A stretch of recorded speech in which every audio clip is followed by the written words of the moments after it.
Okay, Billy? Yeah. Yes.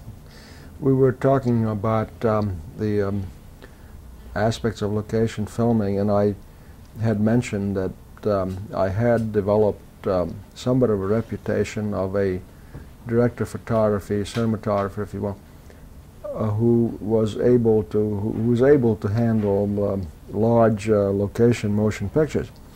Yet I don't want to emphasize that or overemphasize that, because obviously I have done many major films that were entirely studio pictures. Some of them had no more location or second unit type locations than some of the earlier Hollywood made product. Yet if I would have to choose between an entirely studio made film or a location film, I think my personal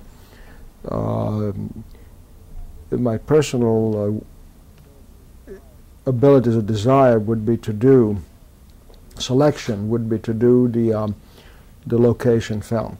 Particularly today, I think the motion picture audiences don't go to films anymore just to be entertained, by a story or a great cast or great sets. I don't think it's enough to put a still shot of the Taj Mahal on the screen and say India 1872 or whatever happens to go with the film.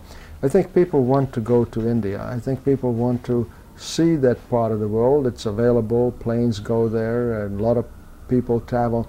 And so there is some reality that comes out of doing a film on actual location, surrounded by either the natural beauty of the particular location or an interesting faraway city. And even the biggest films, shall we stop? Yeah. Yeah. Have you ever done something with a fire? I was trying to. Sometimes you get your best statements when people don't know the Yeah, but you can't do that. All right, we're rolling now. Technically. Okay. Did you have that on film? No. No, I wish. I'm willing to say it, if you will. Okay. What were we talking about? On the location, some of the problems on the. Well, I think that I was talking about the fact that on an actual location today, the audiences are so sophisticated, they can tell if the film is on an actual location. If the film has a style that necessitates something that is very stylized, that cannot be found or accomplished on a location, then by all means build it on the stage. If on the other hand it's a real story, or it's a stylized real story, or such as I think you could call The Warriors, which is a very highly stylized, highly choreographed bit of unreal reality, I don't see how we could have done that film on the stage, or could have done the film partly on location and mostly on the stage. It just could not have happened. Neither could have happened Walter's next film that I shot for him, which was Southern Comfort.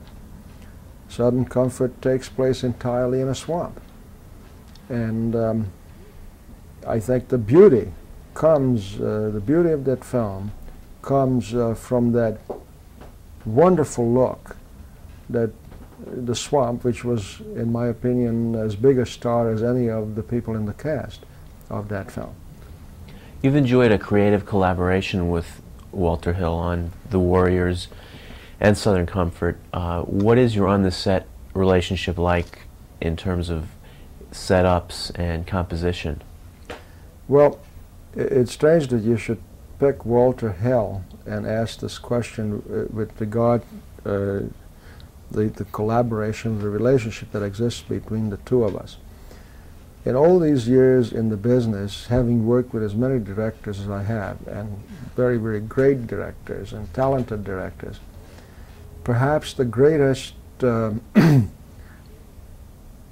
greatest relationship that exists is between Walter and myself. Oddly enough, there's the least amount of communication between the two of us. Walter is not given to large odd bursts of enthusiasm and artistic descriptions, and yet he can be the most eloquent person with one or two words spoken when he takes the toothpick out of his mouth. Walter is an extremely talented person. He, like Francis Coppola, is also an overall filmmaker. Walter is a writer. He started in the business as an assistant director. He is a producer. Obviously, he's a director. So he is not just involved in directing films or directing other people's products. He has been very, very fortunate in most of his projects to direct his own films that he wrote either himself or in collaboration with others. And most of his films have been very, very successful.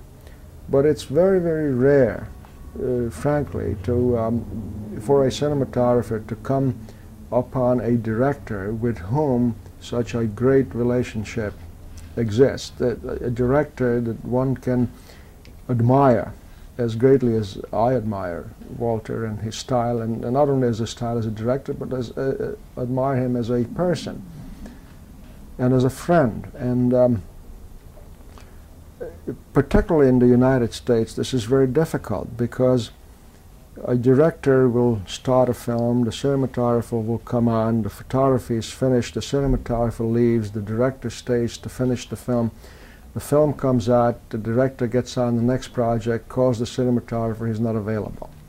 So that any sort of continuity in this country is much more difficult than, for instance, I imagine it was for Sven Nykvist and Bergman to work together. Or also in the old Hollywood studio system when you could have Griffith William and Wyler Bitzer, and yeah. Greg Toland and Ford Right. and Joe August and Griffith and Bitzer. Well, of course, the people that you're talking about worked under the old studio system, which not only permitted but encouraged and insisted on, to some extent, on those relationships. I think that if somehow some magic wand could assure me a film a year with Walter, I would probably take the phone off the hook. And I don't know if this will happen. We just recently talked, and we might be talking about his next project in the spring. But whether we will or not, the two experiences I had with Walter, I think, are the highlights of my entire career as far as relationship with a director is concerned. Hill has called all his films westerns. Mm-hmm. And The Warriors is indeed like a subway western and lends itself to a kind of stylized look which you then bring to it. And I think your use of color, particularly in The Warriors, is quite impressive. And perhaps could you talk about your use of color in that film? Yes. Well, the use of color in The Warriors is the result of a number of elements. One element is, of course, what a cinematographer arrives at, basically on the basis of discussions with the director, particularly a director like Walter, who wrote the film, who conceived the film, who put the film together in connection with Larry Gordon, Larry being the producer of the film. Examining the other elements, such as shooting on subway trains, shooting on subway platforms, elevated platforms. How will the look of the film affect the people looking at the film? Lighting and photography, in some ways, is very, very similar in its effect to music. Music can affect your emotions. music should affect your emotions. What other purpose is there in music, particularly music and films? Photography must manipulate your emotions.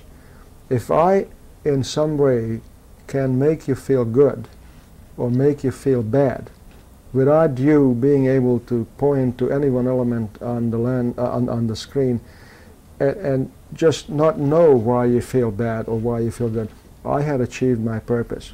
The use of colors, the use of framing, the use of various lenses are all tools in achieving that manipulation of emotions.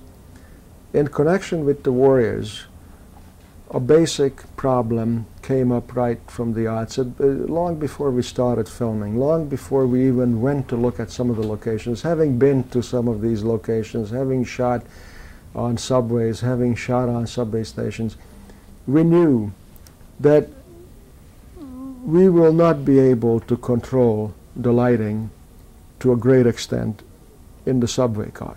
Subway cars are illuminated with certain type of fluorescent tubes, which is not available commercially. In other words, unlike going into a supermarket and changing all the fluorescent tubes to photographic fluorescent tubes, you can't do that in a subway. I knew that the incandescent bulbs of a subway station were not the ordinary household type bulbs.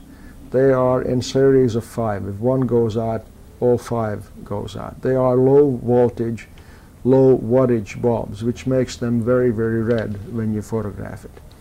I knew that some of the subway stations will have all these elements. When the train pulls in, it has one kind of fluorescent light illuminating it on the inside. The platform is illuminated by another kind of fluorescent light. And the third kind of light is the incandescent bulb plus whatever motion picture lights I have to bring to it. Yet, you can't go into a major motion picture and say, well, we just throw up our arms and walk away from it and let's see what comes out. We have to prepare for it. We did prepare for it. We made lights. We made lights out of fluorescent tubes that we carried with us on the subway. We added a certain amount of color to all lights. If you look at the film, there is hardly any scene in that film that doesn't have some color in it. You might see blue in the background, way in the back. You might see a certain amount of purple haze in the back. All that was added purposely. Other aspects in the film. You know it, and I know it, that if you walk into a cemetery at night, the chances are it's going to be absolutely totally dark. We carried a truckload of phony park lights. We put these park lights wherever there was a dark area, in between graves, on the paths, in the park. We put clip lights in the trees. They're all in the picture. You can't see them. But all that was part of, to go back a couple of steps, the decisions that were made on the basis of conversations with Walter, how he visualized the look of this film. You then put it on the basis of, this is what we would like to have, this is what he would like to have, this is what I would like to have, and this is what we're going to have to live with, because this is what's there. A very interesting incident happened in connection with the production. You must understand that a cinematographer, whether it's myself or anyone else, I suppose I can only speak for myself, knows, for instance, when a mistake is made. I always know when I make a mistake, and I'm terribly, terribly critical of myself on the set, so that not only feel that mistakes that I see being made, that the only ones that should interest me are my mistakes, but that any mistake that is made on the set automatically becomes my mistake, because I see it.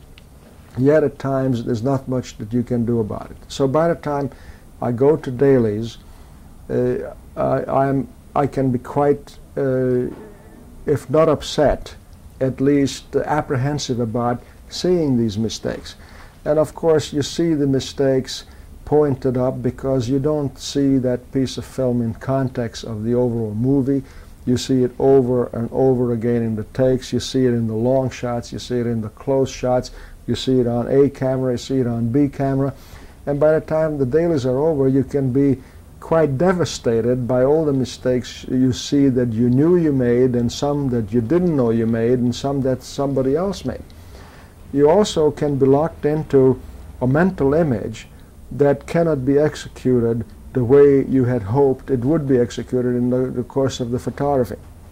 Yet, at times, some of the things that a cinematographer, some of the things that I consider a mistake, when the film is put together, all of a sudden fall into place, and they turn out that they're not a mistake at all.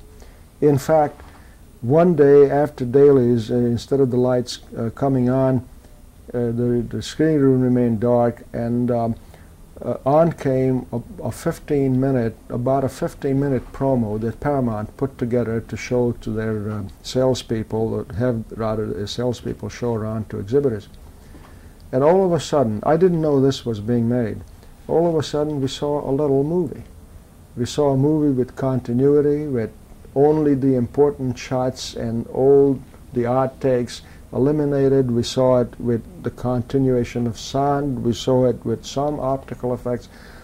And all of a sudden, the whole thing made sense. And it was an unbelievable feeling. It was like someone reaching down and pulling you right out of your seat, and you just kept going up. In fact, I got so keyed up seeing that thing that that evening, going to work, I just couldn't get started.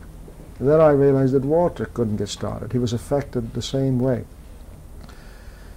So he came to me and he asked me if I knew that the photography was going to be that good. And I didn't.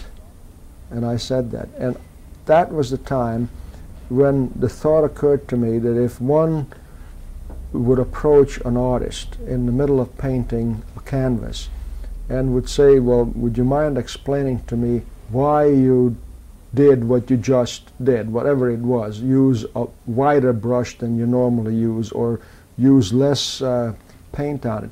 I seriously doubt that any artist could explain to you exactly why he did what he did. I certainly can't. I know that at times I do things unconsciously in films. Sometimes I do it quite deliberately. But when the film all gets put together, when it all comes together, is the final proof whether you were right or wrong. And I would like to give you an illustration, even though it goes away from Walter for a moment. But on a film which is not my last film, but it has been released, and it's First Blood, we have a situation where the hero of the film, played by Sylvester Stallone, escapes into this abandoned mine, which the entrance of which gets blown up so he can't get out, and he must find another exit out of the mine, which leads into a cave. And we had built this incredible 3-story set, and it was a masterpiece of set design and set construction and set execution. It looked so wonderful and so real that I don't think any cave that we could have found could have looked so good and could have fitted the bill so well that the picture called for. Yet, it caused a tremendous dilemma for me. And the dilemma was simply that I knew that when the cave entrance gets blown up, all the light would disappear. There was no electricity in the subways. We at least had an excuse where we could put up any number of lights. In the chase scenes, I could put clip lights on tree branches. They would be out of focus. They would go by fast. Nobody would worry about it. But there is no way to put lights in an abandoned mine or a cave. There is just no excuse for light. What do you do? Well, we knew that the story called for Sylvester, or Rambo, the name of the character, to fashion a torch out of his poncho, light it.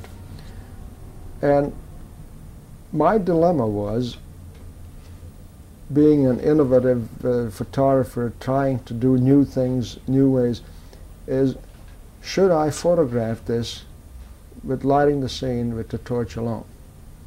That is completely contrary to every book, written or unwritten, on cinematography. The attitudes, the brainwashing that has been so hard to get rid of, and that I conform with, and other cinematographers at times have to conform with consciously or unconsciously, dictates that when you have a set, when you make a movie, you have to light it up because otherwise people can't see it. But now you have to think about the dramatics of this particular thing. If he lights a match to look around with, because he can't see otherwise, and the match goes out, what happens? Years ago, I saw a movie called Beckett. A scene stands out in my mind where Beckett goes to, not Beckett, what character did Peter O'Toole play? O'Toole played the king, Henry. The king, right. The king goes to bed, right? There's this enormous bedchamber, and there is a candelabra of 3 candles on a table in the foreground. So here comes Beckett, and he blows out 1 candle, and nothing happens. And he blows out the 2nd candle, and nothing happens. He blows out the 3rd candle, the whole room goes dark. An enormous room. And it was like someone reached down and pulled one of my teeth. It was terrible. Now, in this case, on the other hand, when I said, well, fine, we'll just light it with a match, or we'll light it with a torch, is it justification to making a terrible mistake of not showing this incredibly beautiful and expensive set? Something told me that there can be no light. If there was light, he wouldn't light a match. If he could see, he wouldn't light a match. There has to be total darkness. And that's the way we shot it. And we did have quite a few discussions with various people connected with the production of the film who felt that, well, we won't see it.